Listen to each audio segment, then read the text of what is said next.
Mesdames, Messieurs, mes chers amis, il ne vous a pas échappé que c'est la dernière fois que je m'adresse à vous pour vous présenter les vœux de la ville de l'Escar, les vœux des élus de l'Escar. Être maire nécessite d'avoir un certain nombre de qualités, mais il y en a une que je place au-dessus des autres, c'est l'éthique. Et je ne suis pas de ceux qui confisquent le pouvoir ou de ceux qui cumulent. Être maire demande du temps et de l'énergie. Et je me demande comment on peut être maire, conseiller général, conseiller régional, président d'intercommunalité ou président de syndicat. Moi, je me suis consacré toute l'année, tous les jours, à la seule ville de l'Escar. Le deuxième élément de l'éthique, c'est qu'il ne faut pas confisquer le pouvoir. Il n'est pas question de le garder. 6 ans, c'est trop court.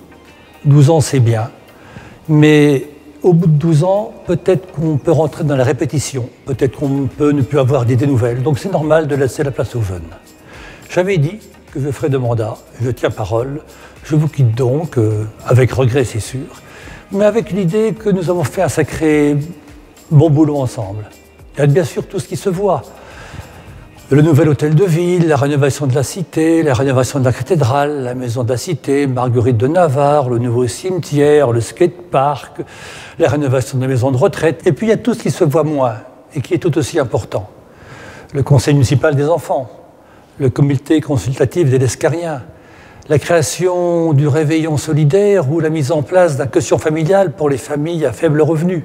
Tout ça, c'est également la politique que nous avons voulu mettre en œuvre avec le conseil municipal durant ces 12 années. Ce dernier mandat a été le plus difficile, tous les maires vous le diront. Il était difficile pour 3 raisons. La première, le désengagement de l'État. En 4 ans, l'État nous a enlevé 6,5 millions. Non seulement l'État ne nous donne plus d'argent, mais l'État nous prend de l'argent. Pire que ça, l'État n'assume plus ses responsabilités.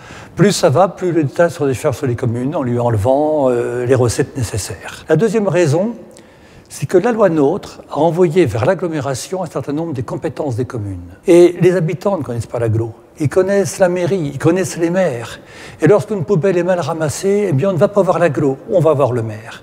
Ça veut donc dire que la loi NOTRe, elle a éloigné les habitants du lieu de la décision. La troisième raison, c'est que vous êtes devenus exigeants. Malgré tout ça, la commune de l'Escar va bien. J'ai pris une commune en mauvais état. 12 ans après, l'État nous écrit « L'autofinancement remarquable de la commune lui permet de préserver des finances très saines. » Et la commune de l'Escar, vous le voyez, va bien. D'ailleurs, vous ne vous êtes pas trompé. Dans un sondage qui a été réalisé il y a à peu près 1 an sur 1669 habitants, vous dites à 83% que vous êtes heureux à l'Escar.